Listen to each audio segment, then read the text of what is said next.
Hi guys, late ako. 9:50 na, kanina pa ako dito 9:30 kasi hindi ako pumapasok kasi may ako pumasok kasi late ako. Ngayon.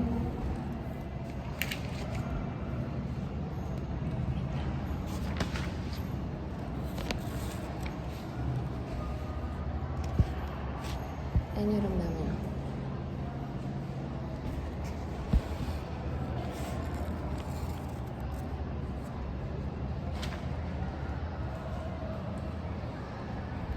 Ayun. So, kasi late na ako. Kanina, naiya ako pumasok kasi late ako 30 minutes. Ngayon, lalo ako naiya pumasok kasi late na ako 50 minutes. Sana naririnig niyo yung boses ko. Nag-echo kasi may tao kasi sa labas din. Ito, free na room to. Yun yung room namin sa tapat. Ngayon ako pumasok. Pero ayoko ma-absent. Gusto ko ayaw ma-absent 1 hour late. Ayoko. Sana may mag-CR. Ano pag wala?